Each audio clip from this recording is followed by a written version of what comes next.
Okay, so let's go a little further into closures and trims, and let's talk about buttons. So buttons, there are a lot of different kinds of buttons. Hopefully you've learned in quality and in other classes. There's shanks, there's 2-hole, there's 4-hole, there's a bazillion others, but I would say those 3 in general is what maybe would show up on kind of a tech pack.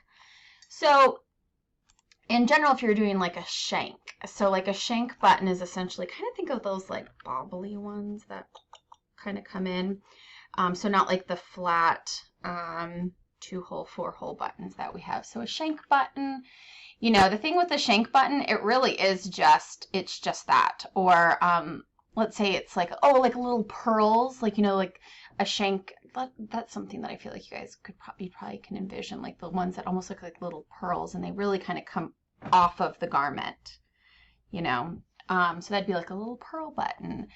Okay, so that, you know, yes, you would have just like one of these guys, and you would of course just scale to then fit on the garment. So, you know, maybe that's like a shank button. And let's now draw, and it wouldn't have any rim or anything like that. Now let me do the 2-hole and the 4-hole. So, and I do have to make these a little bigger just because I'm mildly blind. So I would create this. I'm gonna actually scale in. And then your 2-hole and your 4-hole buttons have like a slight rim. You might not notice it, but it does. Especially those like little, oh, actually let me just delete that. Delete it. I'm actually just going to do a control copy, control paste to do the rim. Control copy, control paste. And what I'm going to do is just slightly make this one a little smaller and adjust accordingly. Then I can kind of, so like it really is a pretty small rim. That's probably pretty, yeah, that's probably a little too much even. And then you just kind of evenly put it around. Okay, so that's kind of, let's just say that is it. And then what you're going to do is, like if it's a 2-hole button, it would be, you would kind of create 2 little holes right here. I do this, control copy, control paste. And you would put like one about right here and one right about there, and there's your 2-hole, okay? So that's like your 2-hole.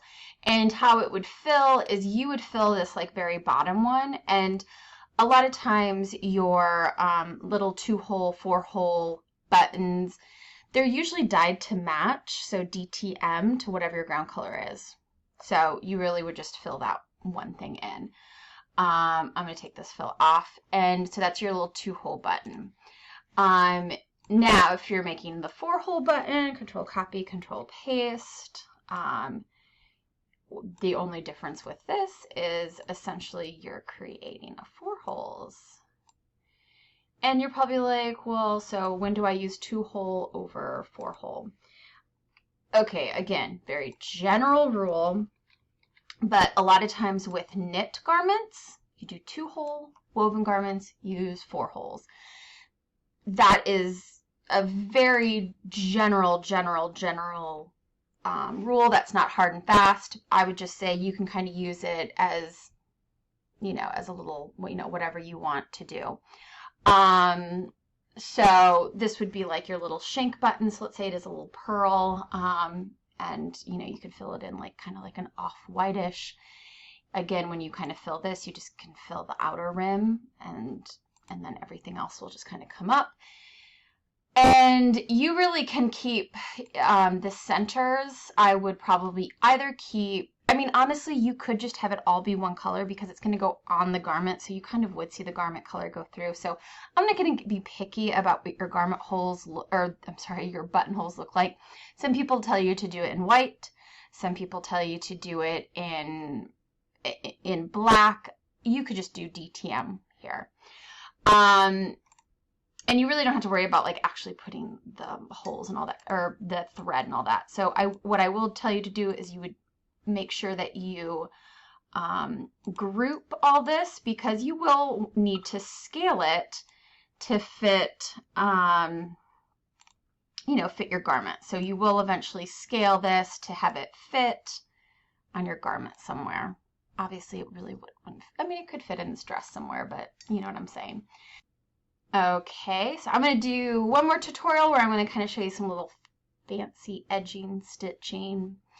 That really doesn't fall into trims, but anyway, there's your button, and I'll see you in the next tutorial.